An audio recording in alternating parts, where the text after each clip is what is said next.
दूसरे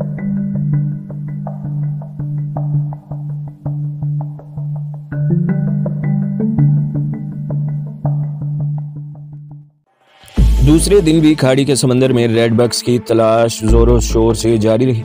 समंदर की तह से क्रेन की मशीन कीचड़ भरे फौलादी टुकड़े बाहर निकाल रही थी। गोताखोर थोड़ी थोड़ी देर बाद नीचे जाते थे। मैं बेहद मुस्तरब था, किसी भी वक्त कीचड़ में फंसा हुआ रेड बक्स बाहर निकाला जा सकता था।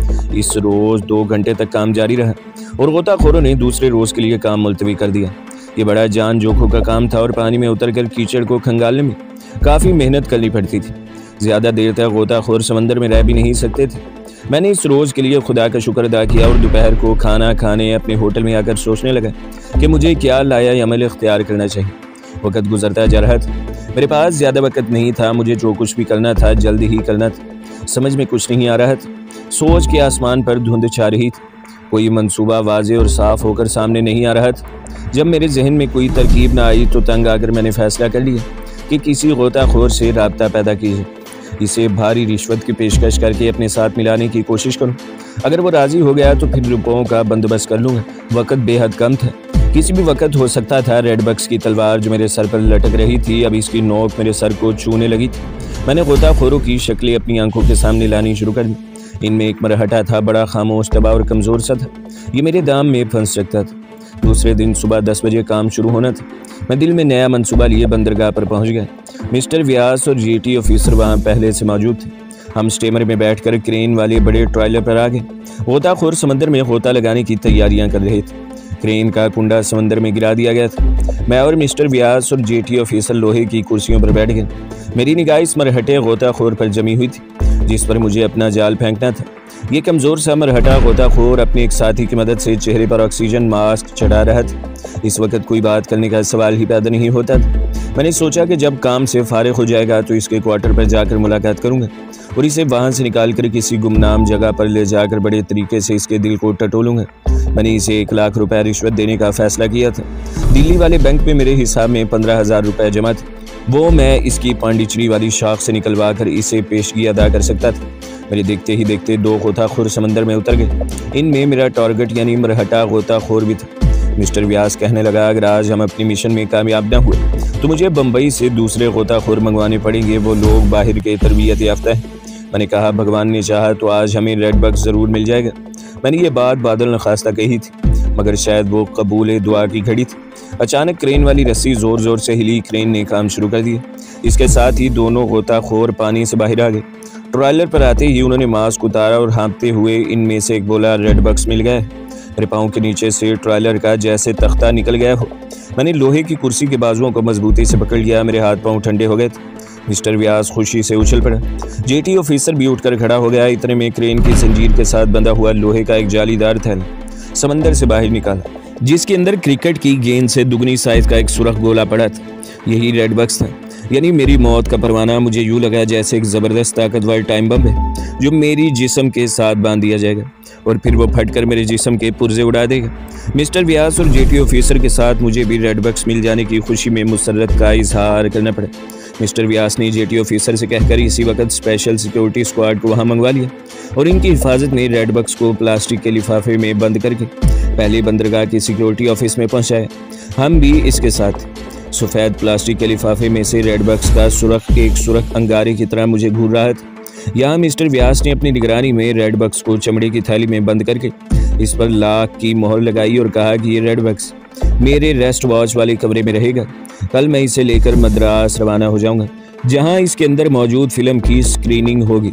मेरी तबाही के सामान हो चुके थे। अब मुझे सर धड़ की बाजी लगानी थी। मेरे तबाहकुन कमांडो एक्शन का वक्त आ गया था। मेरे पास सिर्फ एक रात थी।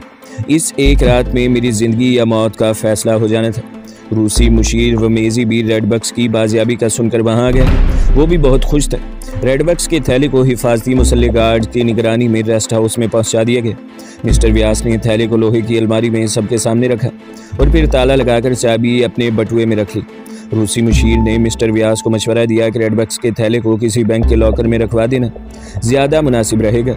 मैं सन्नाटे में आ गया, मगर मिस्टर व्यास ने ज़रूरत से ज़्यादा ही खुद एतमादी से काम लेते हुए कहा, हम इसे यहाँ से बाहर ले जाने का ख़तरा मोल नहीं ले सकते मिस्टर वमेज़ी। रेड बक्स मेरी आंखों के सामने रहेगा। इसने इसी वक्त दिल्ली और मद्रास टेलीफोन करके खुफिया इशारों में रेड बक्स मिलने की इतला कर दी। मैं अभी रेस्ट हाउस में ही था कि दिल्ली के प्राइम मिनिस्टर सेक्रेटेरिएट से टंडन साहब का फ़ोन आ गया। उन्होंने मुझे ख़ास तौर पर हिदायत की कि मैं ज़ाती तौर पर रेड बक्स की हिफाजत का ख्याल रखूँ और किसी पर भरोसा न करूँ। मैंने दिल में कहा कि ऐसी हिफाजत करूँगा कि तुम लोग सारी उम्र याद रखोगे। मैंने टंडन साहब को यकीन दिलाया कि रेड बक्स इंतहाई महफूज है और अब तकरीबकार गिरोह के सारे लोग पकड़ लिए गए हैं। कल मद्रास की सरकारी लेबॉर्ट्री में असल मुजरिम हमारे सामने आ जाएगा। टंडन ने मुझे और मिस्टर व्यास को मुबारकबाद दी और एक बार फिर खुफिया अल्फाज में रेड बक्स की हिफाजत की हिदायत की। दोपहर का खाना मैंने वहीं रेस्ट हाउस में मिस्टर व्यास, जेटी ऑफिसर और रूसी मुशीर के साथ ही खाया। फिर आराम करने का कहकर अपने होटल में आ गया। खेल का पांसा पलट चुका था। मुझे किसी दूसरी लाइन पर सोचना था, बल्कि सोचने का वक्त निकल गया था। मुझे इसी रात कमांडो एक्शन करना था और मैंने फैसला कर लिया था कि मुझे क्या करना होगा। दोपहर के वक्त मैं होटल से निकलकर पांडिचेरी के मेन बाजार में गया। वहाँ एक दुकान से मैंने 4 इंच लंबा फल वाला चाकू खरीदा जो बंद हो चुका था। दूसरी दुकान से रबड़ के निस्वारी रंग के बूट खरीदे। एक जगह से स्याह चादर खरीदी। इन चीज़ों को कपड़े में लपेट कर अपने कमरे में ला कर रख दिया। मेरा कमांडो एक्शन रात के 1 बजे शुरू होने वाला था। मैं सिगरेट लगाकर पलंग पर लेट गया और आंखें बंद करके अपने प्लान की तफसीलात पर एक बार फिर गौर करने लगा। मैं ख्याल ही ख्याल में एक किस्म की रिहर्सल कर रहा था। मैंने कई बार ये रिहर्सल की कि 4 बजे का वक्त हुआ तो मुंह हाथ धोकर मिस्टर व्यास के यहाँ रेस्ट हाउस आ गया। मिस्टर व्यास आराम कुर्सी पर बैठे अखबार पढ़ रहे थे। लोहे की अलमारी जिसमें रेड बक्स बंद था इनके बिल्कुल सामने थी। वो वहाँ से हट नहीं सकते थे। मैंने नमस्कार किया और मुस्कुरा कर कहा, मिस्टर व्यास, आपको रेड बक्स की पूरी ड्यूटी देनी पड़ रही है। व्यास ने अखबार नीचे रख दिया और कुर्सी पर पहलू बदलते हुए बोला, यह हमारी नेशनल सिक्योरिटी का मामला है। कैप्टन मेहता, मेरी जगह अगर तुम होते तो तुम ऐसा न करते। मैं सामने वाली कुर्सी पर बैठ गया और सिगरेट का पैकेट निकालते हुए कहा, ऑफ कोर्स सर, क्यों न करता। रेड बक्स की हिफाजत तो हमारी नेशनल ड्यूटी है। अच्छा किया जो आपने रेस्ट हाउस के बाहर भी पहरा लगा दिया। मिस्टर व्यास ने नौकर को चाय लाने के लिए कहा और बोले, रात को सिक्योरिटी गार्ड्स के 3 जवान पहरे पर होंगे। मैं तो आज शाम ही रेड बक्स मद्रास ले जाना चाहता था, मगर दिल्ली से 2 रूसी मुशीर और वजारत दिफा के सेक्रेटरी खन्ना साहब चंडीगढ़ में एक ज़रूरी कॉन्फ्रेंस अटेंड कर रहे हैं। वो सुबह 10 बजे ही मद्रास पहुंच सकते हैं। रेड बक्स इनके सामने ही खोला जाएगा। फिर अपनी धोती का पल्लू दुरुस्त करते हुए बोले, कैप्टन मेहता, तुम्हें भी हमारे साथ चलना होगा। क्यों नहीं सर, ये तो मेरी ड्यूटी है। कल किसी वक्त यहाँ से रवाना होंगे। मिस्टर व्यास ने जवाब दिया, बहरिया का एक हेलीकॉप्टर हमें लेकर जाएगा। नेवल कमांडर से मेरी बात हो गई। हेलीकॉप्टर सुबह 9:30 बजे हेलीपैड पर हमारा इंतजार कर रहा होगा। मैंने रेस्ट हाउस में दाखिल होते ही देख लिया था कि सिक्योरिटी के 2 जवान स्टेन करने लिए वहाँ पहरा दे रहे थे। इतने में चाय आ गई और हम चाय पीने लगे। मिस्टर व्यास ने खद्र का धोती कुर्ता पहन रखा था जो कांग्रेसियों का खास लिबास था, लेकिन वह बटुआ अब भी इसके सामने मेज़ पर पड़ा था जिसमें लोहे की अलमारी की चाबी थी। मैंने गोताखोरों की तारीफ शुरू कर दी। सर, अपनी नेवी के गोताखोरों का दुनिया में कहीं जवाब नहीं है। जिस तरह कीचड़ में से उन्होंने रेड बक्स निकाला है, ये इन्हीं का काम हो सकता है। मिस्टर व्यास चाय का घूंट निकल कर बोले, कैप्टन मेहता, अगर सारे लोग इसी कौमी स्पिरिट के साथ काम करें तो भारत वरुष इतना मजबूत हो जाए कि दुश्मन और ख़ास तौर पर पाकिस्तान इसकी तरफ आंख उठाकर भी ना देख सके। मैंने सिगरेट का धुआं उड़ाते हुए कहा, सर, पाकिस्तान तो हमसे हर एतबार से बहुत पीछे है। असल ख़तरा मैं समझता हूँ कि हमें चीन से। मिस्टर व्यास ने सर हिलाते हुए कहा, रूस के दफाई पैकेट के बाद ये ख़तरा किसी कदर कम हो गया है, मगर असल ख़तरा हमें मुल्क के अंदर दरपेश है। सिख खालिस्तान का मुतालबा कर रहे हैं। इस कौम ने जितना हमारी गवर्नमेंट को परेशान किया है, इतनी परेशान तो बड़े से बड़े दुश्मन के हाथ से भी नहीं हुई थी। और फिर वो खालिस्तान के मुतालबे पर सिखों की ज़बरदस्त मुखालफत करने लगे। इस दौरान में मैंने कमरे के एक कोने एक शय का जायज़ा ले लिया था।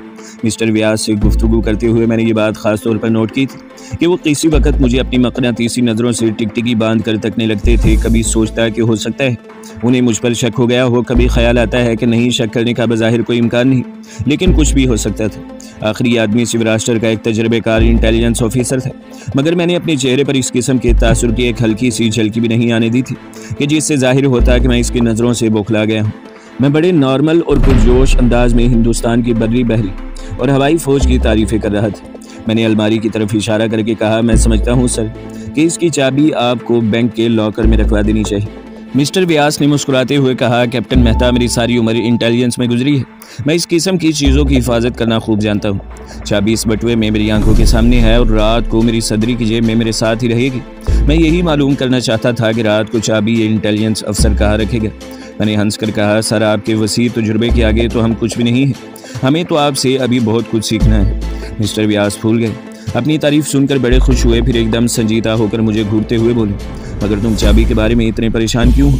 मैं संभल कर बैठ गया, कंधे उचकाकर बोला, सर कुदरती तौर पर हम में से हर एक को इस चाबी की फिक्र होनी चाहिए। आखिर ये हमारी नेशनल सिक्योरिटी का मामला है। अब दोस्त की तबाही से हमारी दफाई हैसियत पर बड़ा धचका लगा है।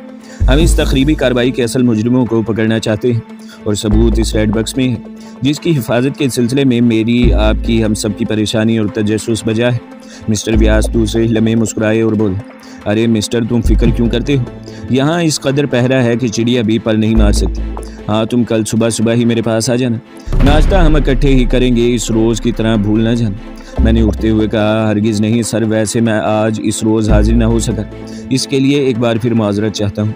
मिस्टर व्यास से इजाज़त लेकर अपने होटल जाने के लिए वहाँ से चल पड़े।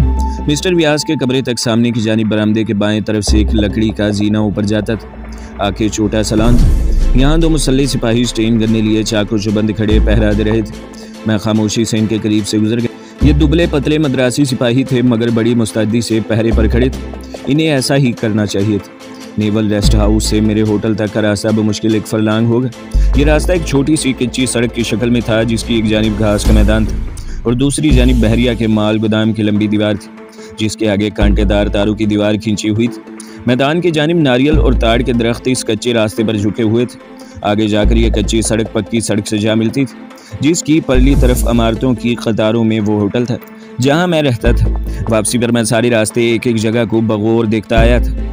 मैं इस गर्ज से पैदल ही चल रहा था। माल गोदाम की दीवार के साथ काफ़ी फासले पर बिजली के 2 बल्ब रोशन थे। शाम गहरी हो चुकी थी। इन बल्बों की रोशनी ज़्यादातर इसी जगह पर थी जहाँ वो लगे हुए थे। कमरे में आकर मैं पतलून बुशर्ट उतार कर धोती कुर्ता पहनकर मैं पलंग पर लेटा ही था कि टेलीफोन की घंटी बजी। मैंने रिसीवर उठाकर दूसरी तरफ से किसी लड़की की सुरीली आवाज़ सुनाई दी। मैं इसे पहचान न सका कौन। दूसरी तरफ से आवाज़ आई, मैं पहले ही कह रही थी कि तुमने मुझे भुला दिया है। इतनी देर हो गई है तुम्हें यहाँ से गए, ना कोई ख़त लिखा ना फ़ोन। मैं सुजाता बोल रही हूँ। मैंने इसे पहचान लिया। मैं हैरान रह गया कि सुजाता को मेरा नंबर किसने दिया और इसे ये कैसे पता चला कि मैं पांडिचेरी में हूँ, क्योंकि मेरे कन्याकुमारी के इस दौरे को सीगा राज में रखा गया था। मैंने सबसे पहले इससे यही सवाल किया कि इसे मेरा फ़ोन नंबर किसने दिया। वो बोली, तुम्हारे दफ्तर में हमारा एक रिश्तेदार काम करता है। मैं इसका नाम नहीं बताऊँगी। तुम्हारे होटल का नाम मुझे इसने बताया था। डायरेक्टरी में मैंने इस होटल का नंबर मालूम कर लिया और तुम्हारे कमरे में फ़ोन कर दिया। क्या तुम नाराज़ हो? अरे नहीं सुजाता, भला मैं क्यों नाराज़ होऊंगा। मुझे ये खुशी हुई है कि तुमने मुझे फ़ोन किया। सच में यहाँ इस कदर मसरूफ़ रहा हूँ कि तुम्हें ख़त न लिख सका। मैं बहुत जल्द वापस आकर मिलूँगा। इस वक्त मैं ज़रूरी काम से बाहर जा रहा हूँ। और सुनो, मैं आज ही रात यहाँ से चला जाऊँगा। तुम दोबारा फ़ोन मत करना, ओके? सुजाता की आवाज़ आई, किशन तुमने मुझे भुला दिया है। मैं सोच भी नहीं सकती थी कि तुम मुझे भूल जाओगे। वही औरतों वाली बातें कर रही थी। मैंने ज़ोर देकर कहा, सुजाता प्लीज़ किसी से मेरा जिक्र मत करना। यह ऑफिशियल सीक्रेट है और मुझे फ़ोन भी ना करना। मैं अब यहाँ नहीं होऊंगा। मैंने फ़ोन बंद कर दिया। मैं जानता था कि सुजाता का वो रिश्तेदार कौन है। वो हमारे ही ऑफिस में क्लर्क था। कमबख्त को न जाने कैसे मेरा पता चल गया। वैसे ये मैंने देखा है कि हिंदुस्तान में किसी भी महकमे में किसी भी बात को ख्वाह कितना ही छुपा कर क्यों न रखा जाए, वो ज़रूर लीक आउट हो जाती है। शायद इसकी वजह है कि हम लोग फितरी तौर पर एक दूसरे की टो में लगे रहते हैं और ये जानने के लिए बेताब रहते हैं कि फ़लाँ आदमी क्या कर रहा है, कहाँ जाता है। मैं अगर दिल्ली जाकर इसके खिलाफ रिपोर्ट कर दूं तो इसे फ़ौरन नौकरी से जवाब मिल सकता है। मगर अभी तो खुद मेरा दिल्ली वापस जाना मशकूक था, क्योंकि मेरे सामने एक ऐसा ख़तरनाक कमांडो मिशन था जिसमें मेरी जान भी जा सकती थी। मैंने इसी वक्त होटल के एक्सचेंज को फ़ोन करके इन्हें हिदायत कर दी कि अगर दूसरे शहर से किसी लड़की का फ़ोन आए तो इसे कह दिया जाए कि मैंने होटल छोड़ दिया है। सुजाता को मैंने फ़ौरन जहन से निकाल दिया और मुझे इस वक्त जो मिशन दरपेश था इसकी जुज़ियात पर एक एक करके गौर करने लगा। मैंने शुरू से आखिर तक अपने कमांडो ऑपरेशन पर कई बार गौर किया। एक एक एक्शन को जहन में लाकर कई बार इसका जायज़ा लिया। हर इम्कान के बारे में अच्छी तरह से सोच विचार किया। जब मेरे सामने लाइन ऑफ एक्शन बिल्कुल वाज़ेह हो गई तो मैंने देखा कि मैं सिगरेटों की तकरीबन आधी डब्बी फूंक चुका हूँ। रात तकरीबन 12:30 बजे का अमल था। मैं पलंग पर लेटा सिगरेट पी रहा था। कमरे की बत्ती मैंने बुझा रखी थी। 12:45 बजे मैंने सिगरेट को एस्ट्रे में मसल दिया। पलंग से उठकर दरवाजे के पास आया। इसे खोलकर बाहर कॉरिडोर में देखा। कॉरिडोर की छत में फासले फासले पर लगी हुई धीमी बत्तियां मध्यम रोशनी बिखेर रही थी। लोग अपने अपने कमरों में गहरी नींद सो रहे थे। कॉरिडोर दूर तक सुनसान था। मैंने 2-3 लंबे लंबे डग भरे और पाम के गमले के पास आकर बैठ गया। फिर इसे पीछे से ऊपर उठाया, नीचे से रिवॉल्वर वाली थैली निकाली, गमले को अपनी जानिब पर रखा और जल्दी से कमरे में आकर दरवाज़ा बंद करके चटखनी चढ़ा दी खिड़की का पर्दा हटा दिया, जिससे बाहर आसमान पर चमकते सितारों की धीमी धीमी रोशनी कमरे में आने लगी। सबसे पहले मैंने पजामा कुर्ता उतारा, इनकी जगह तंग नीली पतलून और नीली बुनियान पहन ली। पाँव में निस्वारी रंग के रबर के जूते चढ़ाए, रिवॉल्वर को साइलेंसर लगाकर इसे कमर के गिर्द पट्टी के साथ कसकर बांध लिया। चाकू पतलून की अकबी जेब में रख, सर पर स्याह रंग का रुमाल बांध लिया। काली चादर ओढ़ी तो महसूस हुआ कि ये मेरे अमल की राह में रुकावट पैदा कर रही है। चुनाचा इसे वहीं रहने दिया। अपने आप को आईने में देखा, अगरचे बत्ती बुझी हुई होने की वजह से आईने में मेरा मदम सा अक्स ही दिखाई दे रहा था, मगर मैंने देख लिया था कि अंधेरे में मुझे दूर से नहीं देखा जा सकेगा। मैंने अपना कुर्ता पजामा, काली चादर और रिवॉल्वर के चमड़े की थैली पलंग के गुदेले के नीचे फैलाकर छुपा दी और खिड़की का दायरा गिरा दिया। इसके बाद खिड़की के शीशे को ऊपर उठाकर नीचे झांका। आग से बचाव के लिए बनाया गया जीना साथ वाले कमरे की खिड़की और मेरी खिड़की के ऐन दरमियान में था। इस जीने तक इधर से भी तख्ता लगा था और मेरी खिड़की के नीचे भी एक तख्ते को जोड़कर जीने के पहले तख्ते से मिला दिया गया था। नीचे उतरने के लिए मैंने ये रास्ता मुंतखब किया था। ये होटल का एक भी हिस्सा था और यहाँ सामने मोटरें खड़ी करने को लंबे लंबे 4 शेड बने हुए थे, जिनमें मोटरें पार्क की थी। मैं खिड़की से निकलकर जीने पर आ गया और फिर तेजी से उतरता सामने वाले मोटर शेड में घुस गया। मैं नहीं चाहता था कि यहाँ से कुछ मुझे जाता देखे। जब मुझे इत्मीनान हो गया कि रात के सन्नाटे में वहाँ आसपास कोई नहीं, तो बाग की बाड़ फैलाकर मोटर शेड के पीछे से होता हुआ पक्की सड़क पर आ गया। सड़क सुनसान थी, सड़क की बत्तियां फासले फासले पर रोशन थी। एक कार की रोशनी दिखाई दी तो मैं जल्दी से सड़क की ढलान में बैठ गया। कार गुजर गई और सड़क पर एक बार फिर अंधेरा छा गया। मैंने उठकर भागते हुए सड़क पार की और दूसरी तरफ कच्ची सड़क पर आ गया जो नेवल रेस्ट हाउस की तरफ जाती थी। इस सड़क पर भी अंधेरा था, जहाँ नेवल गोदाम की अकबी दीवार से बिजली का कमजोर बल्ब लगा था। रोशनी सिर्फ वहां तक ही थी, लेकिन मुझे इस सड़क पर से नहीं गुजरना था। इस सड़क पर मुझे आगे रेस्ट हाउस का मेन गेट था, जहां बकौल मिस्टर व्यास के रात को 3 सिपाहियों का पहरा लगता था और ये तीनों बहरिया के जवान थे। जाहिर है मुसल्ले होंगे। मैं बाजू वाले घास के मैदान में उतर गया और नारियल के नीचे अंधेरे में झुककर रेस्ट हाउस की तरफ बढ़ना शुरू कर दिया। जब रेस्ट हाउस की 2 मंजिला ढलानी छत वाली इमारत अंधेरे में उभरी तो मैं वहीं बैठ गया। रेस्ट हाउस की दूसरी मंजिल में रोशनी हो रही थी। ये वो कमरा था जहां मिस्टर व्यास रिहाइश पजीर था। रोशनी धीमी थी, लगता था कि टेबल लैंप रोशन है। मुझे मालूम था कि ये टेबल लैंप मिस्टर व्यास ने एहतियात के तौर पर रोशन किया है और ये सारी रात रोशन ही रहेगा, क्योंकि इस कमरे की अलमारी में रेड बक्स पड़ा है। मैंने झुककर चलना शुरू किया। मैं रेस्ट हाउस के पीछे से होकर दूसरी तरफ दीवार के साथ आकर लग गया। मैंने सर जरा से बाहर निकाल कर देखा, बहरिया के दोनों मद्रासी सिपाही स्टेन गन लिए चल फिर कर रेस्ट हाउस के आगे पहरा दे रहे थे। मैं हैरान हुआ कि तीसरा सिपाही कहाँ है। अचानक किसी के खंखारे की आवाज़ सुनाई दी। मैंने अक्लमंदी से काम लेते हुए वहीं बैठा रहने के बजाय अपने आप को नशीब में लुढ़का दिया। मैं गार्डिनिया की बाड़ के साथ जा लगा। वहीं सर उठाकर देखा, ये तीसरा सिपाही था जो राउंड लगाता स्टेन गन कांधे पर रखे हुए रेस्ट हाउस के पीछे से इसी दीवार की तरफ आ रहा था जहां मैं थोड़ी देर पहले मौजूद था। कुदरत मेरा साथ दे रही थी। अगर मैं वहां से अपने आप को नीचे लुढ़काने में ज़रा सी देर कर देता तो मामला तलपट हो गया होता। मैं इसे अंधेरे में सर नीचे किए देखता रहा। वो दीवार की ओर से निकलकर रेस्ट हाउस के सामने की जानिब आ गया। तीनों सिपाहियों ने 2-1 जुमले बोले, सिगरेट बेड़ी सुलगाई तो वहीं रेस्ट हाउस के आगे चल फिर कर पहरा देने लगे और तीसरा सिपाही राउंड लगाने के लिए दूसरी तरफ चला गया। थोड़ी देर बाद इसे एक बार फिर रेस्ट हाउस के पीछे से होकर वहीं आना था। मैं सांपों की तरह रींग कर रखी दीवार की ऐन दरमियान में से एक दरख्त की आड़ लेकर पंजों के बल अंधेरे में बैठ गया। यहाँ मच्छर भिनभिना रहे थे। वो मुझे काटने लगे, मगर मैं हरकत नहीं कर सकता था क्योंकि मद्रासी सिपाही के साए को मैंने अपनी तरफ आते देख लिया था। वो दीवार के साथ साथ होकर चला रहा था। इसके फौजी बूटों के नीचे पत्थरों के छोटे छोटे रेजों के कुचलने की आवाज़ पैदा हो रही थी। चाकू खोलकर मैंने अपने सीधे हाथ में इस तरह पकड़ लिया था जिस तरह हम कमांडो ट्रेनिंग के दिनों में फर्जी दुश्मन पर निपटने के लिए पकड़ा करते थे, मगर ये असली दुश्मन था। यही वजह थी कि चाकू के दस्ते पर मेरी गिरफ्त बहुत मजबूत थी। मैं कमांडो अटैक के लिए बिल्कुल तैयार था। इस अटैक में कोई आवाज़ पैदा नहीं होनी थी, बस एक बिजली सी चमकनी थी और दूसरे ही लम्हे इस दुबले पतले मद्रासी सिपाही की गर्दन, मेरे बाएं बाजू के शिकंजे भी और मेरे दाएं हाथ के चाकू का फल इसकी कमर से गुजरकर दिल के अंदर जा घुसना था। ये सब कुछ बमुश्किल 1.5 सेकंड में हो जाना था और ऐसे ही हुआ जब मैंने मद्रासी सिपाही की गर्दन को बाजू में लेकर पीछे को झटका और साथ ही चाकू इसकी कमर में जा घुसा तो इसके मुंह से कोई आवाज़ तक न निकली। शायद वो गर्दन तक झटका खाते ही मर गया था। मैंने जल्दी से इसे दरख्त के पीछे ज़मीन पर लिटा दिया। वो वाकई मर चुका था। मैंने चाकू का फल इसकी बुश शर्ट से साफ किया और लपक कर अपनी पहले वाली जगह पर गार्डिनिया की बाड़ के पीछे छुप कर बाकी दोनों सिपाहियों को तकने लगा। ये दोनों सिपाही इसी तरह पहरा दे रहे थे। कि जब एक सिपाही टहलता हुआ इस तरफ आता तो दूसरा सिपाही बरामदे के दूसरे किनारे तक जा चुका होता था। वक्त बहुत ही कम था, वक्त पर लगाकर उड़ा जा रहा था। मुझे अपनी पूरी कमांडो महारत से काम लेते हुए फौरी एक्शन करना था। मैं घास में लेट गया, कोहनियाँ ज़मीन पर टिका ली, चाकू जेब में रखकर पिस्तौल पर साइलेंसर चढ़ाकर इसे अपने दोनों हाथों में थाम कर अपनी तरफ आने वाले सिपाही के दिल का निशाना ले लिया। रेस्ट हाउस के आगे रोशनी थी। जो ही सिपाही टहलता टहलता मुझसे 10 कदम के फासले पर आया, मैंने इसके दिल का निशाना लेकर ट्रिगर दबा दिया। रिवॉल्वर में से हल्के से ठक की आवाज़ सी गोली निकलकर सीधी सिपाही के दिल में या दिल के आसपास घुस गई। वो मुंह के बल गिर पड़ा। इस वक्त दूसरा सिपाही किनारे से वापस पलट रहा था। वो टहलता हुआ जब आधे रास्ते तय कर चुका तो रुक गया। इसने अपने साथी को आवाज़ दी। इसके साथी की लाश अंधेरे में मेरे आगे नशीब पर घास में पड़ी थी। दूसरा सिपाही लपक कर आगे बढ़ा।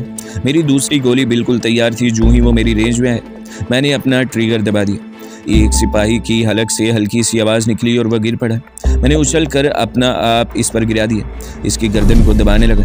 यह भी जिंदा था। 10 सेकंड के बाद यह भी मर चुका था। मैंने इसकी लाश को भी नीचे नशीब में घसीट लिया। दोनों की स्टीन गन्ने उठाकर दूर दरख्तों की तरफ उछाल दी और दीवार के साथ लगकर तेजी से कदम उठाता हुआ रेस्ट हाउस के बरामदे में आ गया। सामने ऊपर जाने वाला लकड़ी का जीना था। मैं बेआवाज़ कदमों से चलता हुआ जीना चढ़ने लगा। मिस्टर व्यास के कमरे का दरवाज़ा बंद। दरवाजे के नीचे से अंदर चलते टेबल लैंप की रोशनी बाहर निकलकर सीने पर पड़ रही थी। बाकी वहाँ अंधेरा था। दरवाजे की एक जानिब लकड़ी का एक बड़ा खोखा पड़ा था। मैंने दरवाजे को आहिस्ता से अंदर की तरफ किया। दरवाज़ा अंदर से बंद था। अचानक मुझे अंदर से बातें करने की आवाज़ सुनाई दी। मैं हमतन गोश हो गया।